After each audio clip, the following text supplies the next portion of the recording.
November of 2025 is just about here, and as such, we are back with another edition of OTR on the Radar, where we take a brief look at all the games coming out in said month that I'm interested in and why.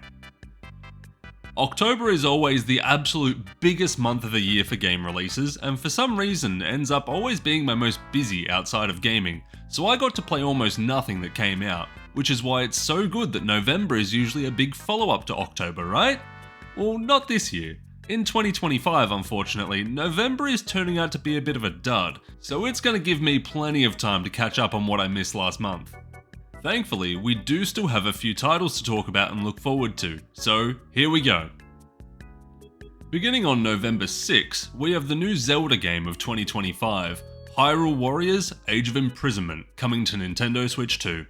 If you don't know what these Hyrule Warriors games are, they're basically the exact same series as Dynasty Warriors, but with a Legend of Zelda skin over the top. That means a lot of enemies on screen to be killing and a lot of camps to be capturing.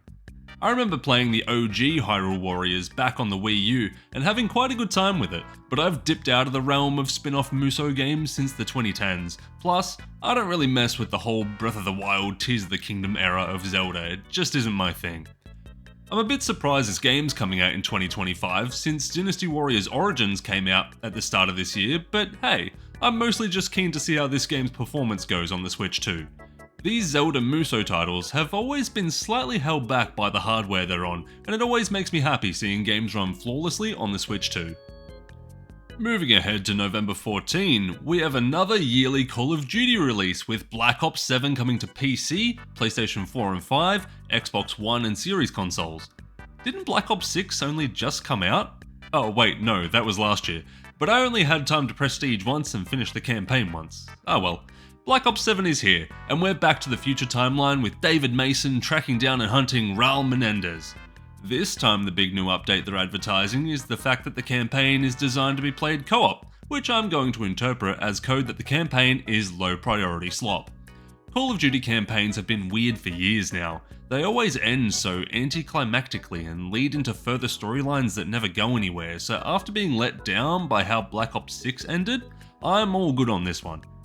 Maybe if the multiplayer maps are straight fire then I might buy this, but I know if I do, I'll just prestige once and never play it again anyways.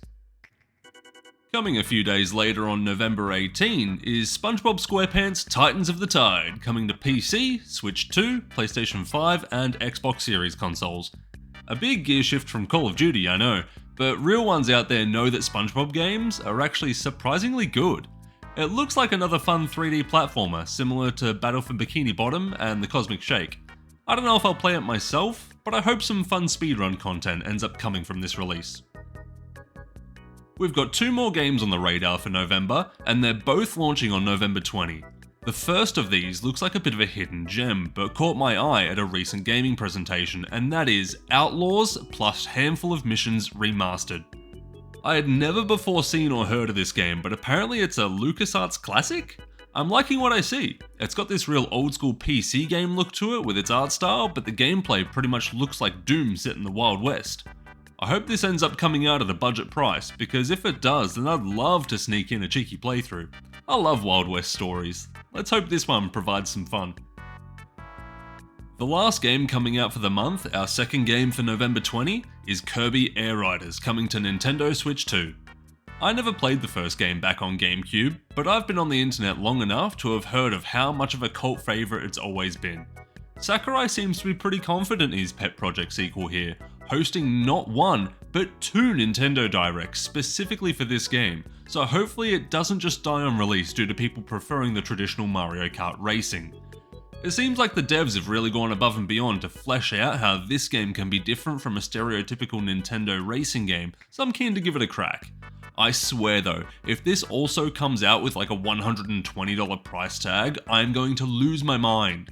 I've been playing through Donkey Kong Bonanza recently, and like yeah, it's fun, but it ain't over $100 fun. Nintendo really have to check themselves with these prices. That's pretty much all that's on the radar for November 2025. A bit of a quieter month than most other Novembers, but hey, it is what it is.